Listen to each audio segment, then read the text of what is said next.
Assalamualaikum warahmatullahi wabarakatuh. Baiklah, perkenalkan nama saya Muhammad Ridho Al-Fajri, NIM 2017 143389 dari kelas 6J. Nah, pada hari ini saya akan mewawancarai seorang kepala sekolah SD Negeri 13 Banyuasin 1. Beliau ini kepala sekolah Bapak Muhammad Iqbal, Magister Pendidikan, dan telah menjabat lebih kurang baru 3 bulan di sekolah SD Negeri 13 ini. Nah, tugas wawancara ini saya untuk memenuhi tugas akhir saya, yaitu pada mata kuliah pengelolaan pendidikan, dan dosen pengampunya adalah Tiurida Intika Magister Pendidikan.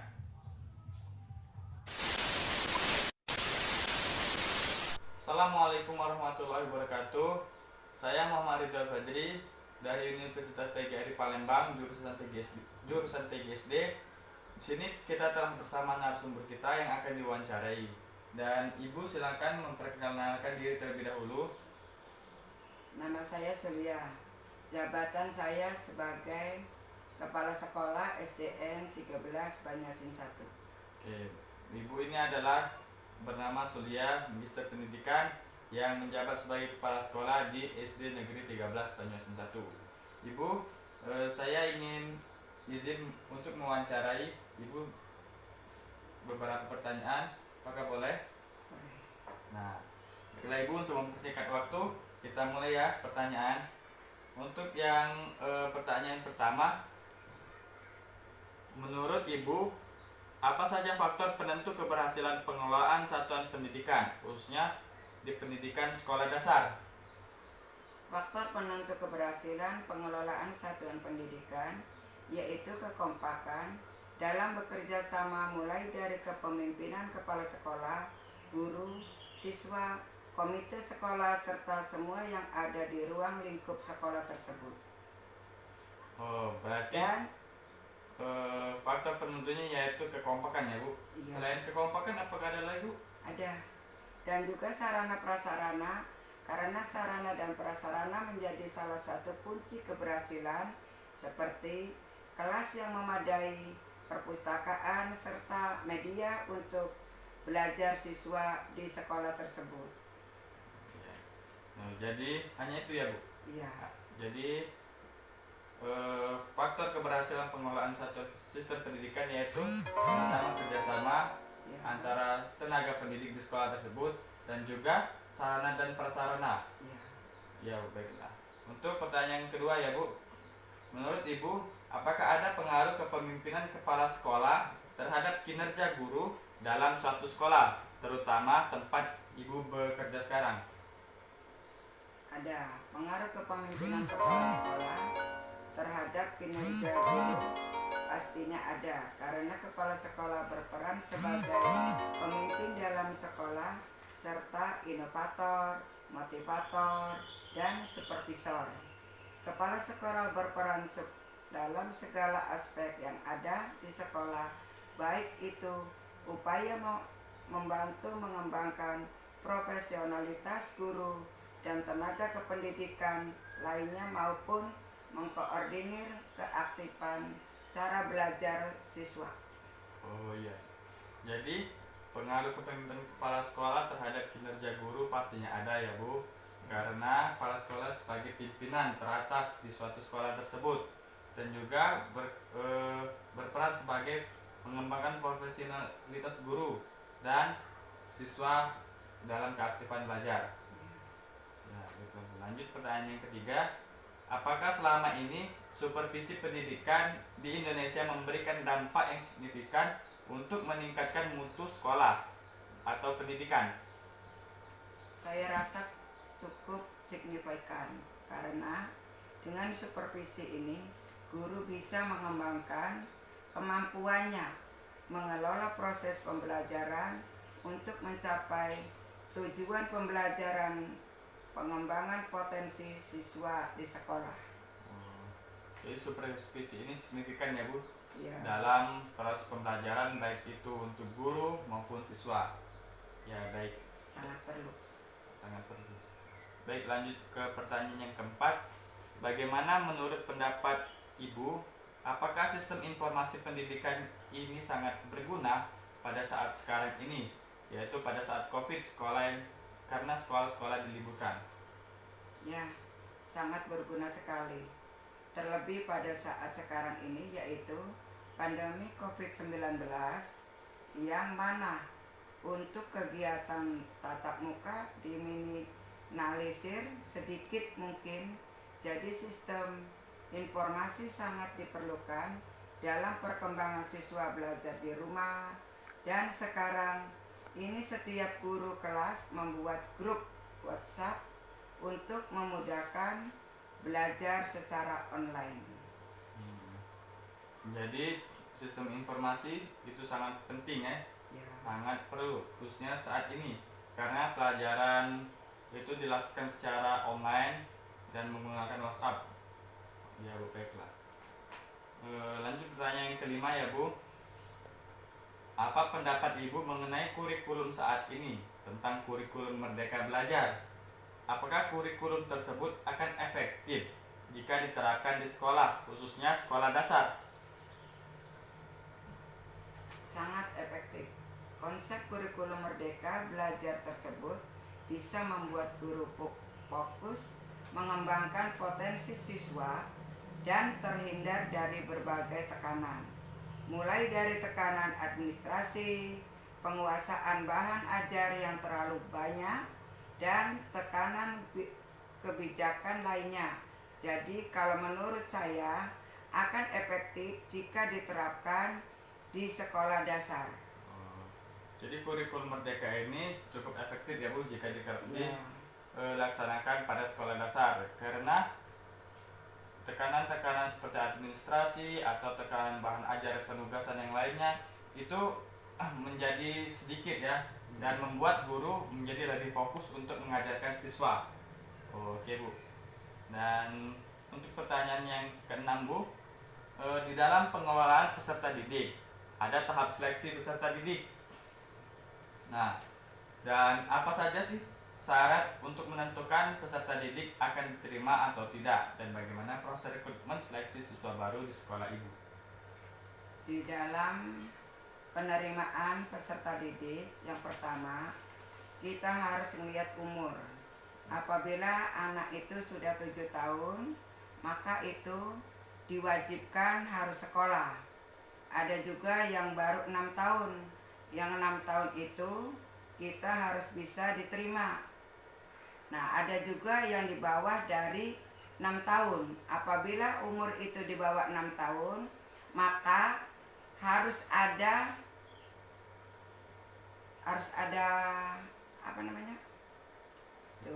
Keterangan dari psikolog. Itu harus ada keterangan psikolog ya, sehingga anak tersebut itu bisa diterima di SD. Nah, terus yang berikutnya itu kita harus melihat masalah zona. Zona itu di mana tempat siswa tersebut berada. Misalnya dekat SD 13, berarti siswa tersebut kita harus diterima. Apabila anak itu jauh dari 13, maka anak tersebut tidak boleh diterima. Harus diterima dengan SD yang dekat dengan siswanya. Oh iya. Jadi syarat untuk masuk sekolah dasar SD itu yang pertama pada usia ya Bu. Umur. Ya, pada Ya. usia 6 tahun itu bisa diterima, dan apabila usianya sudah 7 tahun itu wajib diterima. Betul. Sedangkan pada usia 5 tahun 6 bulan itu Harus ada memerlukan syarat. syarat keterangan Syarat atau keterangan. rekomendasi dari psikolog. Betul. Nah, dan juga yang kedua tadi yaitu zonasi ya Bu. Iya. Jadi zonasi itu Harus dekat sama SD tersebut. ya, jadi tempat tinggal Iya, betul. dari anak yang mau sekolah itu Harus dekat sama SD. ya harus dekat sama SD. Harus dekat dengan tempat SD tersebut. Baiklah Ibu, lanjut untuk ke pertanyaan yang ketiga. Menurut Ibu, bagaimana proses pengelolaan tenaga pendidik pada sekarang ini, dan mengapa pada pengelolaan tenaga pendidik dinilai penting dalam melakukan pengembangan kemampuan kinerja pendidik di sekolah? Ya, menurut Ibu, proses pengelolaan pendidikan saat ini cukup baik. Pengelolaan tenaga pendidik penting dalam melakukan pengembangan kemampuan kinerja, karena seiring dengan kemajuan teknologi maka tenaga pendidik harus bisa memanfaatkan teknologi untuk proses pembelajaran. Seperti sekarang ini, pembelajaran yang dilakukan secara daring, yang mana belajar daring itu baru dilakukan pada tahun ini di Indonesia atau baru terjadi. Jadi proses pengelolaan pendidikan saat ini cukup baik ya Bu. Iya. Dan untuk pengelolaan tenaga pendidik sekali itu penting untuk mengembangkan kemampuan kinerja. Dan juga kan sekarang ini menggunakan IT atau teknologi secara daring untuk belajar, dan itu guru-guru yang lama itu harus mengembangkan kemampuannya menguasai teknologi demi keefektifan belajar siswa ya. Nah, baiklah Bu, lanjut pertanyaan yang ke-8. Menurut Ibu, apakah ada hubungan antara pengelolaan biaya pendidikan dengan kualitas pendidikan? Ya, tentu ada. Karena sekolah membutuhkan biaya untuk kemajuan efektivitas proses pembelajaran seperti ruang kelas yang layak, papan tulis, lapangan, dan lain-lain. Serta ada juga yang namanya RKAS, yaitu Rencana Kegiatan dan Anggaran Sekolah. Jadi antara biaya pendidikan dan juga kualitas pendidikan itu sangat berhubungan ya Bu. Ya. Karena biaya itu menunjang kualitas itu siswa juga. Ya, seperti kalau ruang kelasnya hancur kan itu siswa belajar tidak nyaman, atau papan tulisnya yang tidak ada membuat keterlambatan siswa belajar. Dan juga tadi yang ada namanya rencana kegiatan dan anggaran sekolah. Jadi anggaran sekolah itu sudah ada untuk kegiatan-kegiatannya Bu ya. Iya, rencana. Iya. Apabila yang diperlukan dalam di sekolah itu, apa yang direncanakan itu harus kita membuat RKAS. Baiklah Ibu, lanjut pertanyaan yang ke-9. Apakah fasilitas sarana dan prasarana sudah memadai di tempat Ibu bekerja sehingga dapat menunjang pembelajaran yang lebih efektif? Fasilitas sarana dan prasarana di sekolah kami cukup memadai. Hal ini biasa dilihat dengan ruang kelas yang memadai, ruang UKS yang cukup, ruang guru, serta media belajarnya seperti papan tulis harus ada, lapangan, serta meja dan kursi yang harus layak di sekolah tersebut. Jadi di sekolah Ibu fasilitas dan sarana dan prasarananya sudah cukup memadai ya Bu. Sudah. Hal itu ditandai dengan ruang kelas ataupun ruang KS, papan tulisnya yang layak, meja dan kursi. Baiklah Ibu, lanjut pertanyaan yang terakhir. Bagaimana menurut pandangan Ibu mengenai hubungan sekolah dengan masyarakat, khususnya orang tua siswa, pada saat wabah pandemi ini dalam proses belajar mengajar? Hubungan sekolah dan masyarakat di tempat kami terjalin sangat baik. Pada saat belajar daring pun orang tua bersedia memfasilitasi anaknya untuk belajar secara daring, seperti meminjamkan HP-nya untuk belajar daring kepada anaknya, serta bersosialisasi dengan tenaga pendidik di sekolah kami. Sebab kalau tidak secara kompromi dengan masyarakat, maka akan guru atau kepala sekolah akan kewalahan. Makanya sekarang hubungan sekolah dengan masyarakat itu harus berjalan dengan baik sehingga keberhasilan akan tercapai. Ya, jadi hubungan antara masyarakat dan sekolah tempat Ibu bekerja sangat baik ya. Betul. Masyarakat mensupport dari proses pendidikan yang telah dilakukan. Dan pada saat pandemi COVID ini, orang tua pun ikut turun serta dalam memfasilitasi anaknya belajar, seperti meminjamkan HP anaknya. Iya, betul. Ya, serta bersosialisasi menanyakan bagaimana cara belajar daring ini ya Bu. Ya, baiklah, mungkin itulah 10 pertanyaan yang saya bacakan dari Bu, dan saya ucapkan terima kasih. Dan apabila saya ada salah kata atau salah ucap, saya mohon maaf, pada Allah saya mohon ampun.